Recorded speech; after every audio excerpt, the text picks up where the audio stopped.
Hello, and welcome back to my friend the Rainbow Circle. In episode 14, I talked about some of the logic flaws that are detrimental to the workshop system.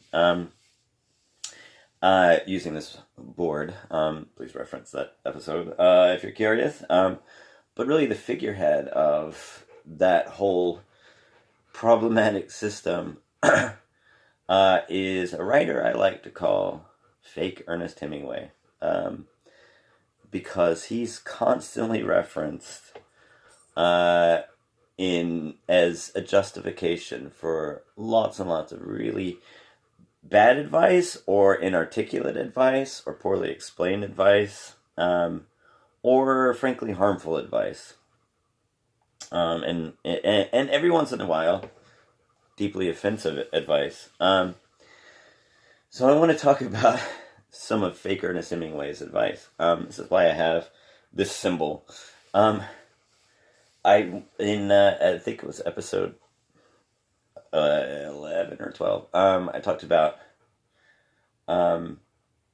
my treehouse getting a big hole in it because I drew a Mogon on it. There's sort of shades of the Mogon almost. And I had this whole conspiracy theory in my mind about the Masons throwing rocks into my treehouse. This is almost like the cultish symbol of the worship of Fake Ernest Hemingway and his really bad advice. But lots and lots of just the really bad creative writing advice gets attributed to Ernest Hemingway, the real Ernest Hemingway. This is one where you can't actually attribute it to Ernest Hemingway. But a lot of it gets attributed to Fake Ernest Hemingway.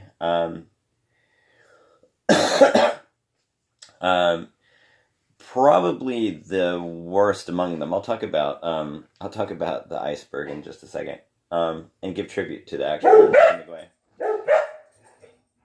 My dogs are barking. Okay.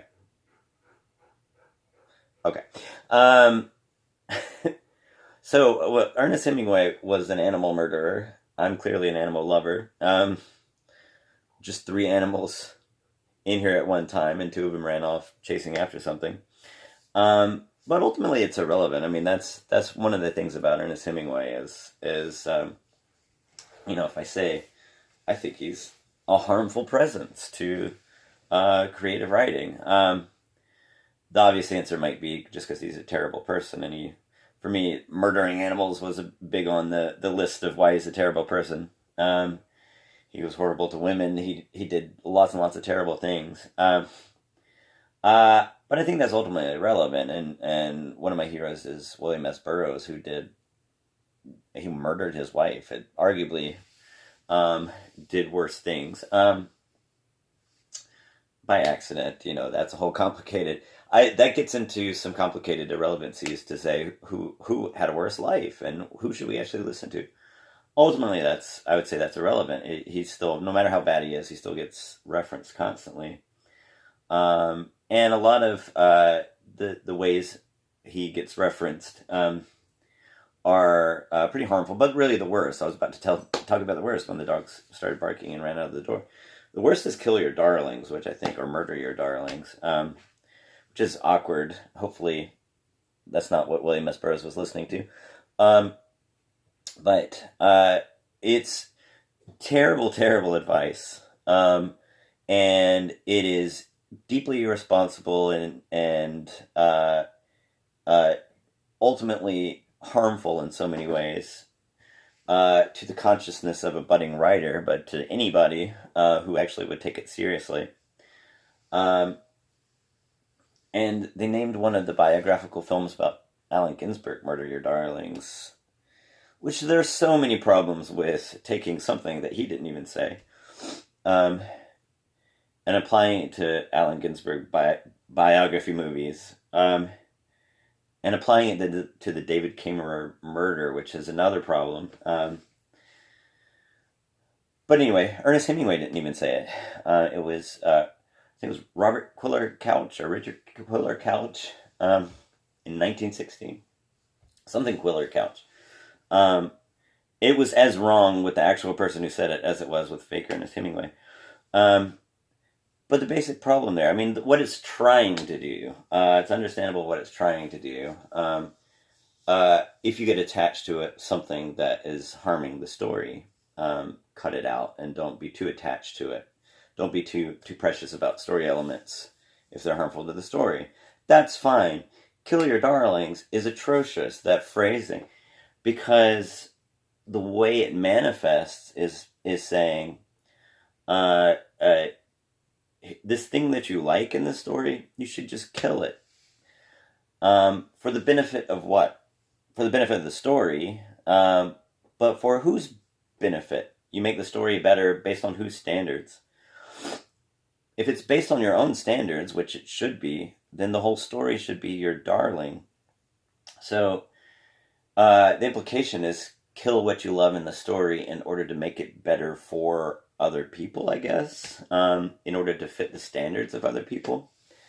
The standards of who? The standards of popular audiences. Then it becomes watered down and pandering.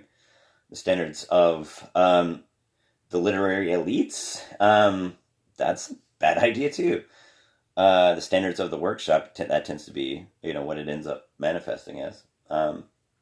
This small clutch of conformist reinforcement.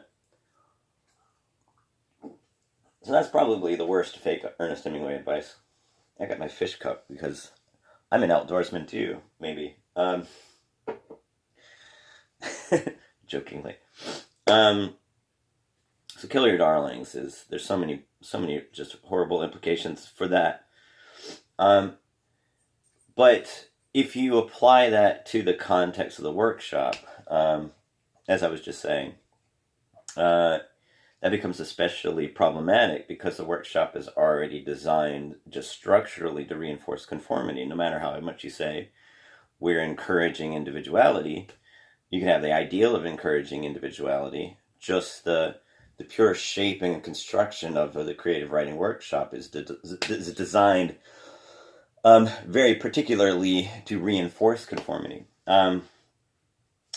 It's the analogy. Another analogy, I use a lot of analogies about why creative writing workshops are so harmful. But the analogy that I think makes a lot of sense in this context is, imagine if you had hopeful young musicians, and each one came from a different genre. There was a rapper, there was a rock and roll guitarist, there was a jazz drummer. I have this obsession with Whiplash, clearly. I wish my creative writing workshop had been like Whiplash. There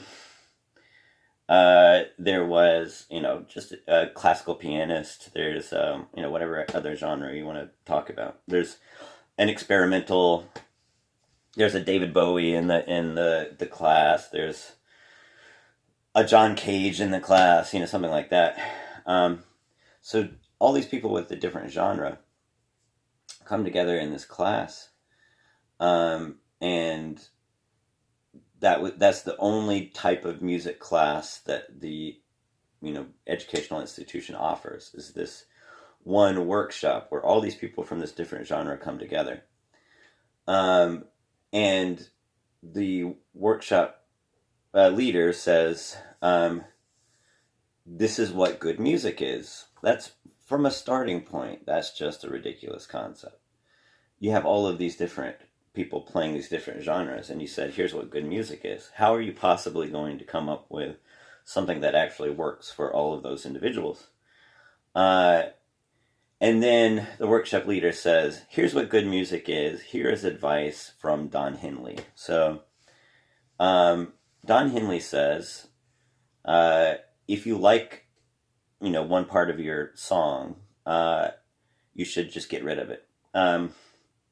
If there's this chord that you enjoy, slice it out. Well, I don't want to. I'm making an indirect Big Lebowski reference, of course. I don't want to make music like Don Henley. I want to make I'm a rock musician. I want to make music like, the White Stripes. I don't know, randomly picking the White Stripes. I'm a bluegrass musician. I want to make music like the Avery Brothers. Um, so, maybe there's one student in there who wants to be Don Henley, and sure, that works. But this terrible advice does not actually elevate to the level of universality. It does not elevate to the level of universality. The dogs are back. Did you catch whatever you were chasing? Was it a burglar? Was it a burglar? Did you catch that burglar? Was a squirrel trying to steal our stuff? Was a squirrel trying to steal your dog food? Was a squirrel trying to steal your dog food? I hate when they do that. They try to do that all the time. So anyway, and okay, I love you too. Okay, trying to shoot a show here. Millions of people are counting on me to tell them why Ernest Hemingway has bad advice, or fake Ernest Hemingway. So imagine this workshop. So, and just if you continue the analogy, if each member of the workshop critiques one another about what they like or dislike about a song, they're going to say, they're going to tell the rapper, you should probably have more melody in that song. Don Henley has more melody. Well, I don't want more melody. I'm a rapper. Why would that actually be an improvement? I don't know. Well, according to Don Henley, a song has to have a catchy melody. You just have lots of rhythm.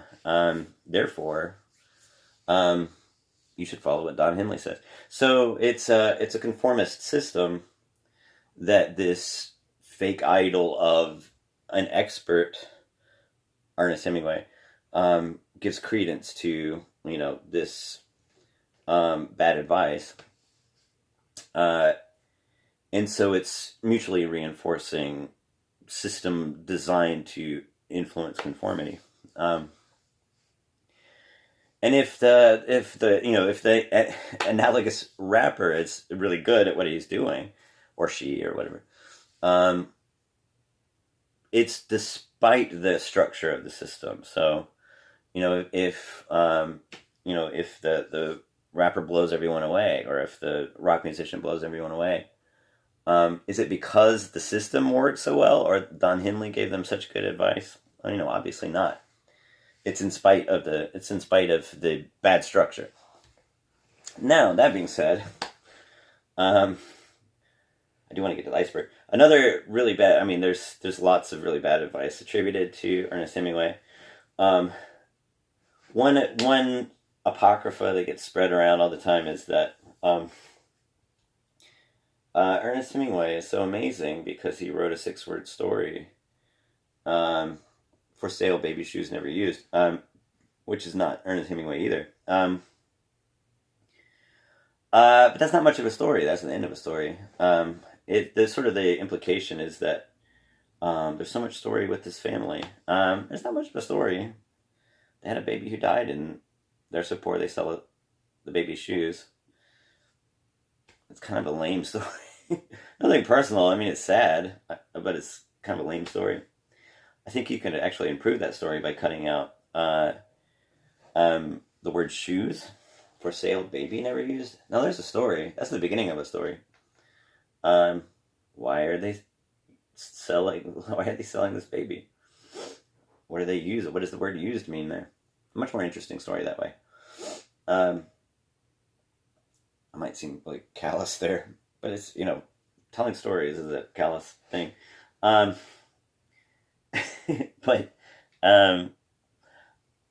I think just before I get to the iceberg, I'm building it up like it's some big climax. I'm sorry, but I think there are granules of good advice within a context in some of what people use Ernest Hemingway for. Emphasis on verbs, but why does emphasis on verbs and de-emphasis on modifiers, stuff like that? Why does that work? And part of the reason it spreads is because it's easy to teach. And I mean, that's the thing about the iceberg too. It's sort of very simple image that's easy to communicate. And it spreads just because it's easy, not because it's good or right necessarily. So anyone can take a story and just cut parts out of it, and it sharpens it up, and it sounds a little bit better. Does that mean that's really what the story needs? And part of the problem is using that technique on a collection of very different styles, presumably, and very different stories, applying that sort of rigorous cutting of extraneousness, just reinforces the natural conformist tendency of just the structure itself. It's like you have a bunch of rough rocks. Tumbling them together makes them smooth, but do they need to be smooth? There's a lot of beautiful rocks that are rough. Plenty of great stories need to be rougher. Smoothness is not a universal good necessarily. But it's sort of the quick fix sort of approach to making a story seem like it's getting better.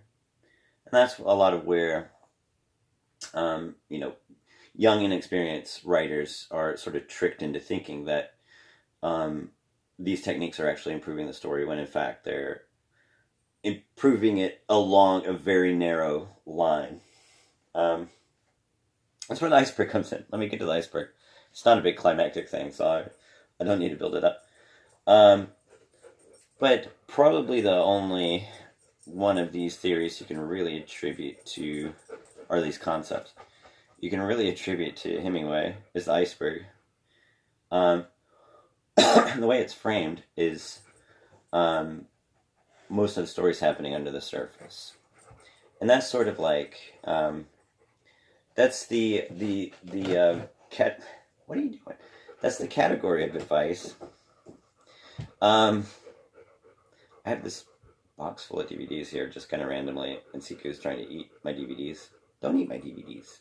Don't eat my DVDs. But it's in the category of advice. It's sort of like, what are you barking at?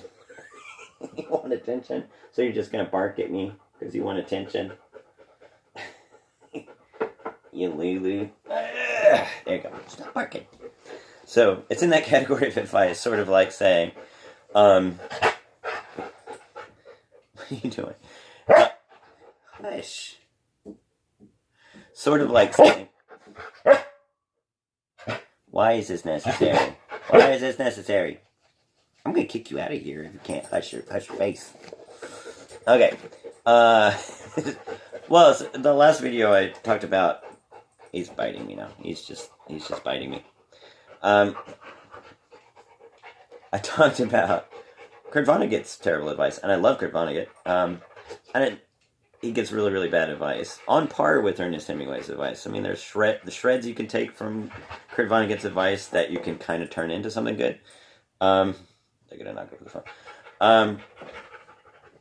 That you can kind of turn into something good. And things like, cutting out modifiers and enhancing verbs and stuff like that. You can practice with that. That's good practice, and I would say the best use of it is to give you flexibility. Any writing advice is not a universal, but if you are flexible enough so that you're, sort of like the whiplash that I wish my writing classes had been.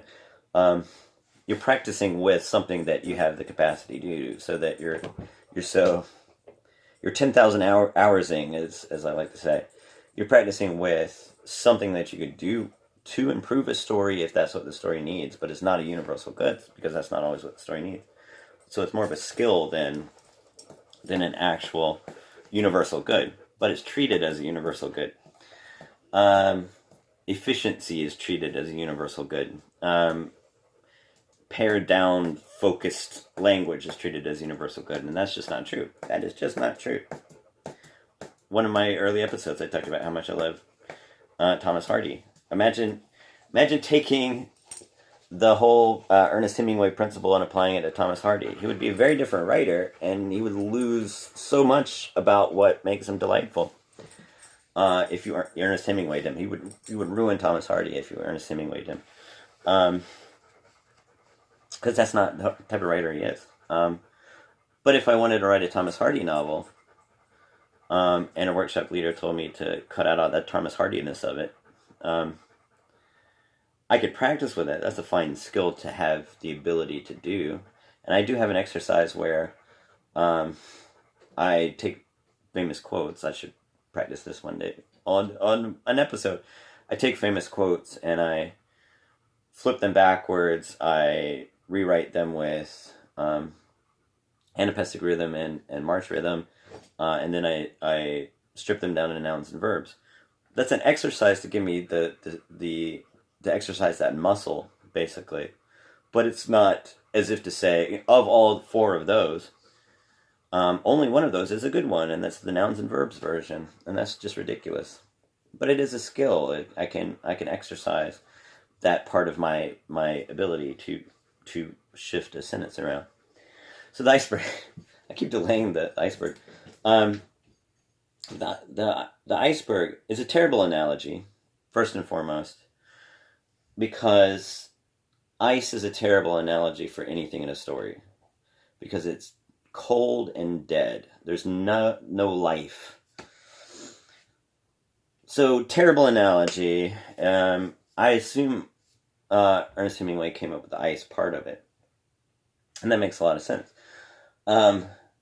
But terrible analogy. There's nothing living here. If you said something like a volcano, that would be a much better analogy. A volcano has something energetic and burning under the surface. It comes to the surface and cools off. That's a much better analogy than an iceberg. Iceberg is a terrible analogy. It's also slow moving.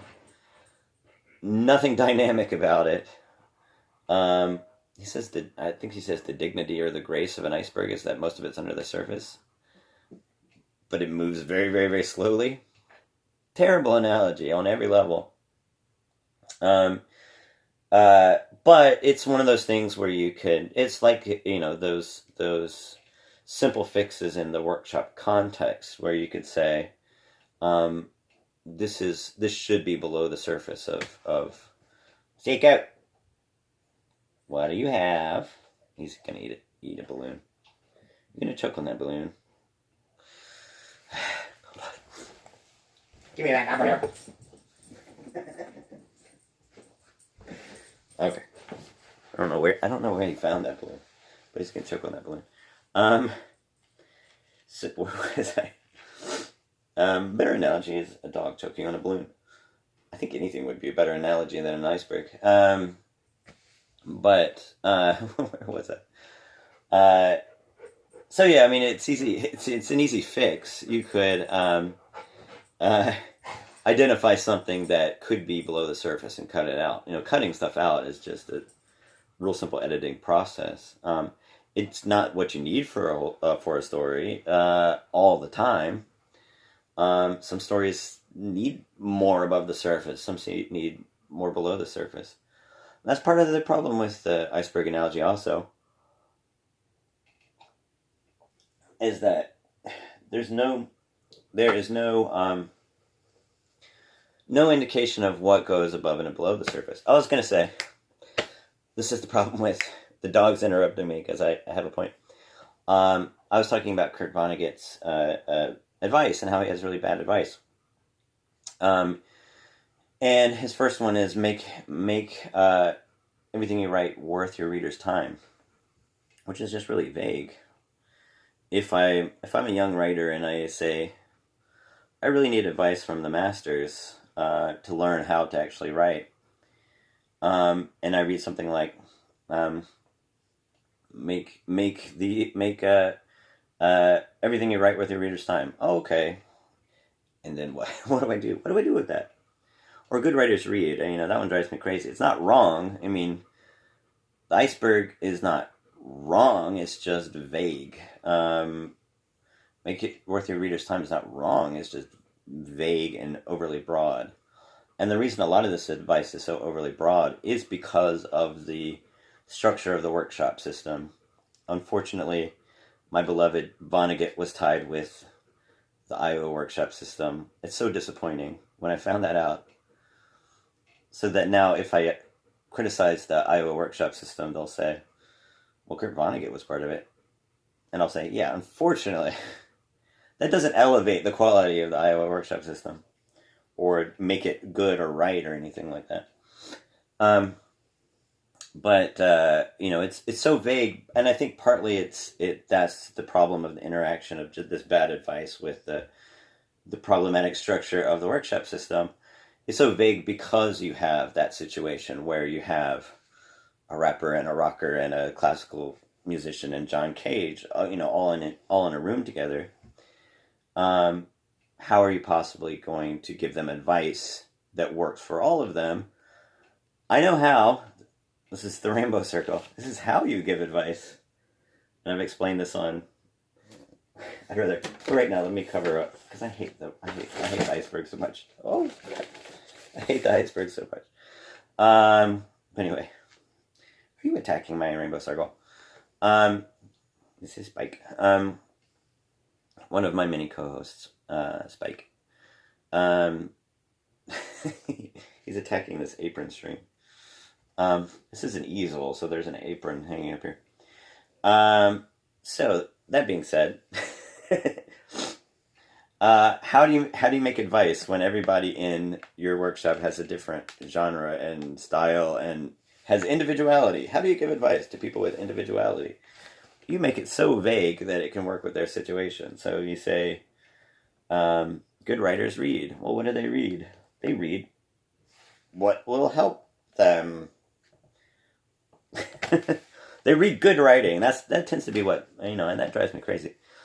Yeah, of course, good writers read. I said, good people breathe. I think a better analogy, a better similar sort of bit of nonsense would be, good writers read. Good humans eat. Well, what do they eat to be healthy? They eat food that is good for them. Well, what is food that is good for them? It depends on the person. That's the honest answer. It really depends on the person. So it fails to actually be decent advice because it's so broad that it works with pretty much everything. That's part of the problem with iceberg. It's cold. It's dead. It's a bunch of empty triangles. There you go. It's cold. It's dead. It's a bunch of empty triangles. Something's on the surface. What's on the surface? Whatever. Something's below the surface. What's below the surface? I don't know, whatever. And I think part of the frustration that I always had with the iceberg is I grew up in the theater. This is part of that episode where I went to see my broken down treehouse. I came from the theater I grew up in. Pine Tree Players Theater. Wonderful, amazing community theater in Winsboro, South Carolina. But I grew up in the theater, and remedial acting, not even 101, but acting 099, is text and subtext. So I'm not against text and subtext. I'm just saying it's very, very, very basic.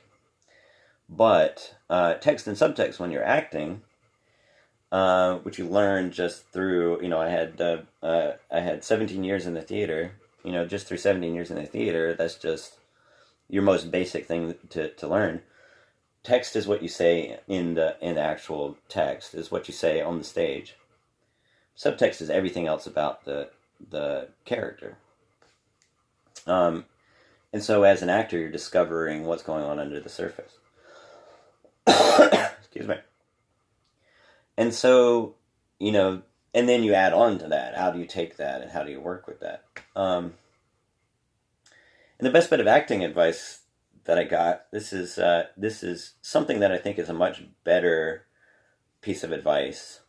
And you can see, I say iceberg's bad advice. You can work with it, but it's really bad advice because it's so vague and broad.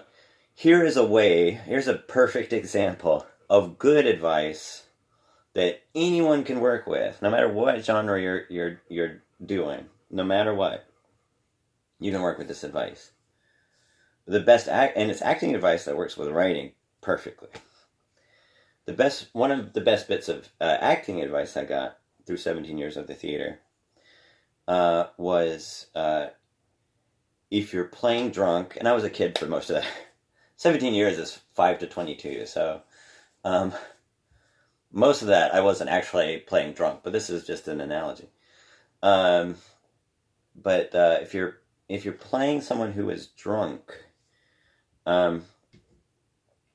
you're not showing that you're drunk on the surface, or you're not flailing around and saying, "Oh, look at me, I'm drunk." Because a drunk person is trying not to appear drunk. So on the surface, what you're trying to display is the opposite of what you are. So you're displaying that you are a sober person on the surface, and under the surface, you're anything but sober. And so, and that applies to emotions too, applies to everything really. If you're a sad character, are you trying to show that you're sad, or are you resisting that? If you resist that, that ramps up the dynamics of the sadness to such a spectacular degree. If you're angry, do you pretend like you're angry, or do you resist being angry until it explodes? That ramps up the dynamics to such a significant degree. And so if you think about excuse me, sorry for coffee. I've been sick for like a week or so now. So if you think about like the hills like white elephants, for example, is always the example people use. I hate Hills Like White Elephants. I think it's a crap story. But it's a real simple example of the story is about something that is not about. So it's this couple talking, and they're going to get an abortion or whatever. You can interpret it a lot of different ways, but I mean, come on, they're going to get an abortion. So they never mention it. And the iceberg stuff is obvious, easy to pick out, and that's why that particular example spreads. But it's not. It's the reason that it works is not because you have this cold thing on the surface and this cold thing under the surface. The reason it works is because under the surface, what's really happening is that the girl in the relationship is scared and apprehensive, and not quite sure if she wants to go through with this procedure, all kinds of other stuff. But she's just making mundane conversation. Iceberg says that all of that is a cold, unmoving, not dynamic situation whatsoever. Whereas if you say playing drunk, the woman in the story is trying not to show the actual feelings that she's showing. That creates a dynamic energy between the surface and under the surface. So much better analogy, much better advice than Hemingway, who's giving garbage advice. I do like, there's one Ernest Hemingway story I like. I've tried a lot of Ernest Hemingway stuff, and I hate most of it, but A Clean, Well-Lighted Place, that's one that I like. But that's one that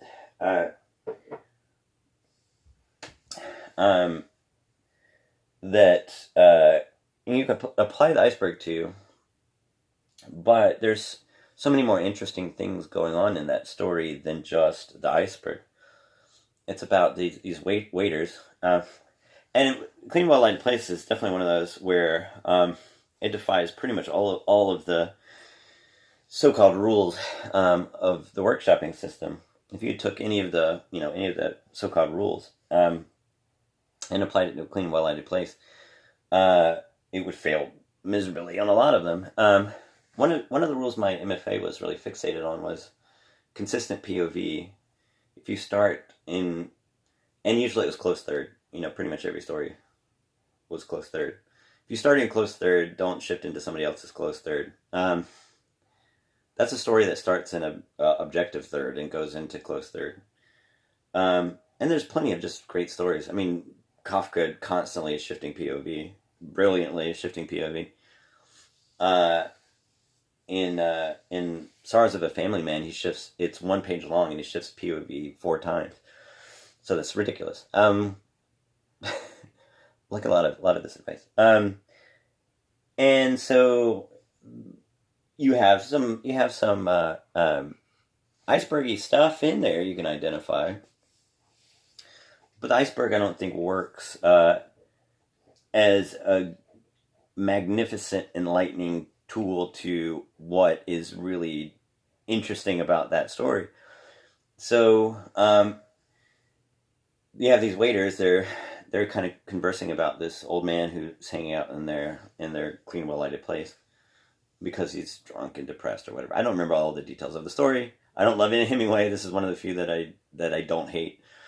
But he's just hanging out in their place and then sort of criticizing him and being kind of mean to him.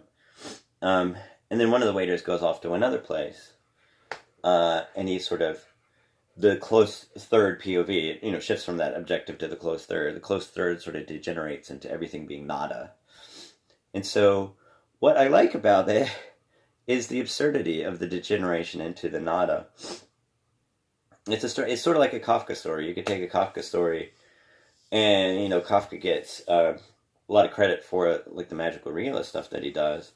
But even if you look at that, the POV shifting, like A Hunger Artist is just a brilliant example of this, where it starts an objective third, then it collapses and degenerates into the POV of the Hunger Artist. But this one sort of collapses into the POV of that one waiter, and he's got this sort of close third monologue of everything being nothingness, this bleak vision. So in that case, what's above the surface and what's below the surface? Well, in the first scene, above the surface is, I need to erase this because it's turning my wonderful, crazy board into filthiness. But eventually I'll erase it. So what's above the surface there? In that first scene with the waiters and the old man, they're criticizing the old man, but maybe below the surface is, all of this. They're relating to the old man, and it's unaddressed how actually depressed they are, or something like that. But then in the second half, clearly, direct address of pretty severe depressive situation going on with the nada stuff. So, he's saying everything is nothing. Is a waiter saying through this close third POV, everything is nothing? Is that on the surface or is that below the surface? It's not a dynamic system. Icebergs are not dynamic, so there's not shifting up and down. This is why, the volcano would work a bit better, but this is why Playing Drunk explains that story a lot better, and arguably explains what Ernest Hemingway is actually talking about a lot better. No criticism of him actually being drunk, or that story being about people who were drunk. But Playing Drunk in a clean, well-lighted place, the idea is that as he's a waiter, he's demonstrating his actual pretty severe depression. He's demonstrating his, how he feels for the old man. He feels like he's similar to the old man. But once he leaves there, that boils to the surface. This is the part of him that he's resisting that's coming to the surface. That's a dynamic interaction between what's below the surface and what's on top of the surface. So that works a whole lot better. But if I could totally obliterate the iceberg from our creative writing educational lexicon completely, I would love it. I had a situation. I'll leave it totally anonymous. But I had a situation a year and a half ago, I think, something like that, where I got to see 3 creative writing presentations in a row. Now, creative writing classes with 3 different people. Every single one of them referenced the iceberg. They were not good creative writing presentations at all, but every single one of them referenced the iceberg. And it was a lot like an Ionesco play. It was just absurd at that point that this really, really bad bit of advice was so pervasive that no matter how different the three subjects were, all three of them referenced this piece of garbage advice. This horrible analogy, this vague nothingness. Please stop using this. It is not the worst. There are shreds of something valid in there, but the way it manifests is just terrible. I don't like to usually leave on negative notes, but as I said, I just happen to have this box of DVDs. One of my favorite DVDs. Kroll and Space Hunter Adventures in the... I always get the preposition wrong. Space Hunter Adventures in the Forbidden Zone. I should do a DVD review. I don't know what point it would be, but I should do a DVD review. One of my favorite movies two of my favorite movies of all time, and one DVD. Here are four of my favorite movies of all time. Flash Gordon, The Last Starfighter, Dune, Battlestar Galactica. I mean, that's another story, but three of my favorite of all time, at least. Alice in Wonderland, the Jonathan Miller 1966 Alice in Wonderland. That's an amazing adaptation. Beat Street, Breakin' 2. Another set of amazing movies. One Crazy Summer. That's an amazing movie. The Wiz. I love The Wiz. I will always, always love The Wiz, and I will not tolerate any negativity about The Wiz. Willy Wonka and the Chocolate Factory. Some of my favorite movies of all time. I'm knocking things over, of course. Ice Pirates. Amazing movie. This is relevant. I swear this is relevant. These are all my favorite movies. Some of my favorite movies, not all of my favorite movies. Guardians of the Galaxy, of course. I mean, duh. Of course, that's one of my favorite movies of all time. But my point is, I'll tie it in and make it relevant and turn it into something positive. Let's say, this is the collection of things inside of me that turn into my actual stories. Let's say I go into a workshop and somebody says, the only good writers that you should care about are Ernest Hemingway and Raymond Carver. Raymond Carver, I haven't even talked about him. He's sort of the late echo of all of this really bad advice from Hemingway. Only two writers that actually matter, Ernest Hemingway and Raymond Carver. My totally valid defense that should be, the only shield you actually need is, Kroll and Space Hunter, Adventure in the Forbidden Zone, and Ice Pirates, and The Wiz are some of my favorite movies.